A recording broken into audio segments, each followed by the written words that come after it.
Deep Probe, the SMNI presidential candidates interview. And again, 1 hour went by so quickly. So we're down to the last question for our last candidate for the evening. To start off with our last question, Professor Carlos. Okay, there is, I know, Mr. Marcos, that...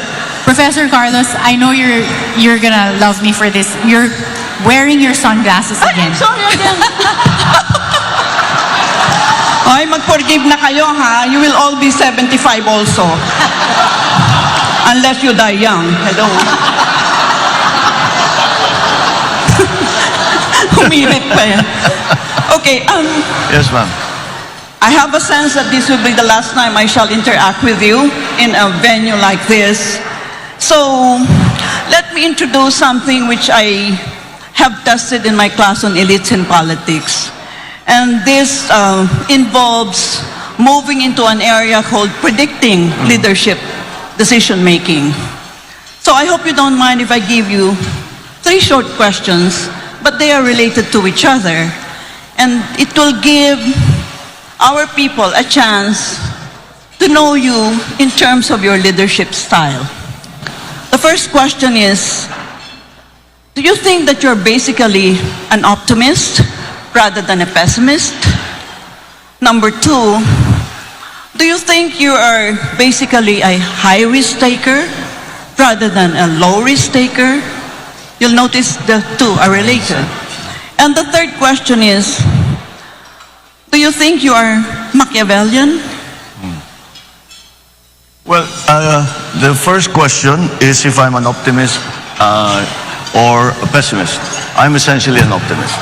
And the reason I'm essentially an optimist, because especially when we talk about the country, we are optimists. I am optimistic because our biggest asset is the Filipino people, and I try to be very objective about it, ma'am. I have traveled all over the world. I have not met a better people than Filipinos in every possible way. Am I a risk taker or not? When it comes to national issues, I tend towards a conservative only because a mistake will cost so much suffering to so many people.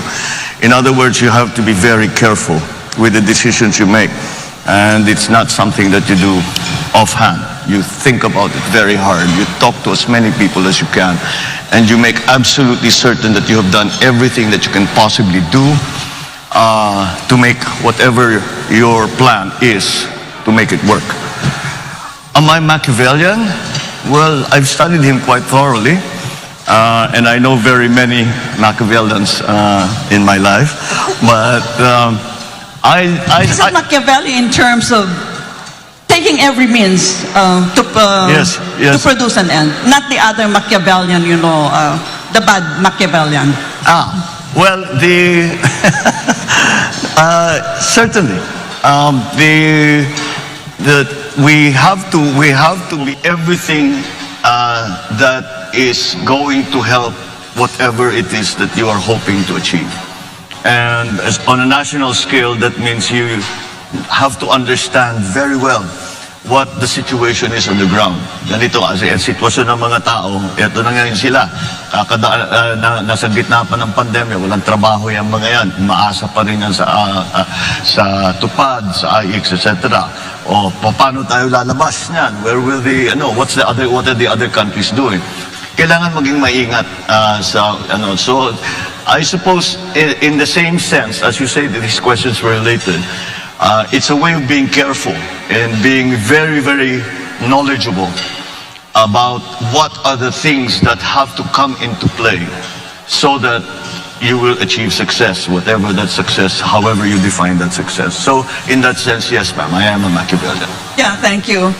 In future, if you have time, please come to the university and I will discuss with you. It's called the Operational Code Construct. Thank you very much. Oh, I would love that. Thank you very much. Thank you.